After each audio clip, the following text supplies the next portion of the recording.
Hey guys, Butters here. Thanks for watching all the previous videos and tutorial. I hope you're enjoying yourselves. You got this far, so I'm sure you're picking up a lot. We've learned quite a bit. We're about 15-ish episodes in. So far, everything we've done is all either in same time, same direction, or a split time, same direction. And that's on purpose. We're just trying to get you guys pretty comfortable with a few things, because once you can spin everywhere in all directions pretty comfortably, you can start getting pretty silly. So after this, we are going to start getting to some stuff like thread the needle. So now we're getting to same time, opposite direction. You can also learn so we're not going to go over it for a while because I think it's more fun when you learn it in the intermediate stuff, because you get to do cool stuff like the triquetra and Zan's diamond and whatnot. So we're gonna learn butterfly and stuff later. So, and if you know it, cool. But it gets fun at intermediate. So we're not gonna focus on that. But we are gonna learn thread the needle in forward and reverse.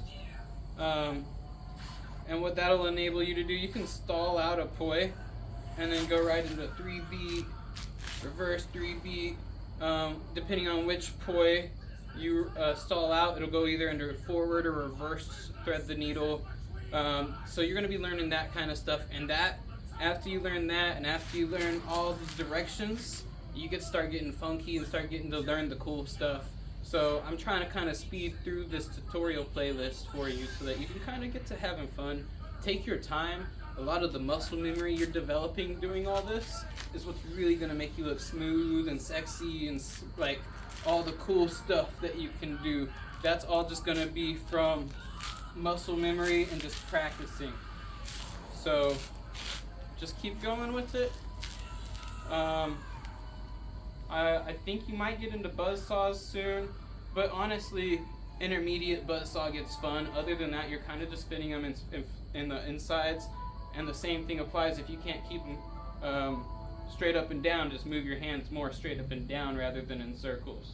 Otherwise, they could start coming out and stuff, and you could have to run into problems. That's just plane control stuff.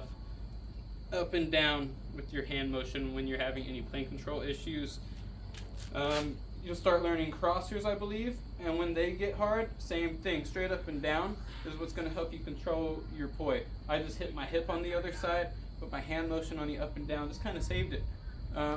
Messing up is going to be honestly, it's one of my favorite ways to find new moves. So please mess up a lot. That's going to help you a lot. Spin slow enough that you can understand what you're doing. For the 3-beat, you're kind of like walking up the stairs, and for the reverse 3-beat, you're kind of walking down the stairs. So there's just, I had to teach myself reverse 3-beat way back in the day. I didn't understand the videos that were coming out 12, 15 years ago. So I had to teach myself. I just kind of watched what my hand was doing in forward and translated it to reverse. Because everything you do forward, if you just follow the exact same motions opposite, like taking apart a remote and putting it back together the same way, you can do any move reverse that you did forward or vice versa. Final point I want to talk about is everything you learn, I want you to take it and combine it with everything you've learned previously. So you learn that 3-beat, let's say you learn how to do that butterfly, you want to figure out how to get into it and out of it cleanly, right? So I did a little a slap to get into butterfly, but you could also do you do a pendulum. I have to think about that. You do a pendulum to get into it. You could do a pendulum to get out of it, right? If you pendulum with the other hand, you would go to this side instead. You have to watch and figure out where it's going. Once you unravel up so much on one side, you kind of have to come over to the other side to unravel. So that's the concept of like the 5-beat and the 7-beat. Nope, I got scared. But yeah, y'all have fun. Thanks for tuning in. If you have any questions, make sure you're commenting on these videos. Ask me for help. I could do little shout out videos.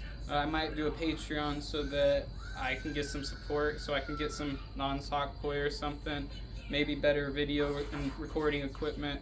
But yeah, like, comment, subscribe, all that stuff. I didn't think about that in the other videos. But y'all have a good night. Thanks for enjoying the flow arts.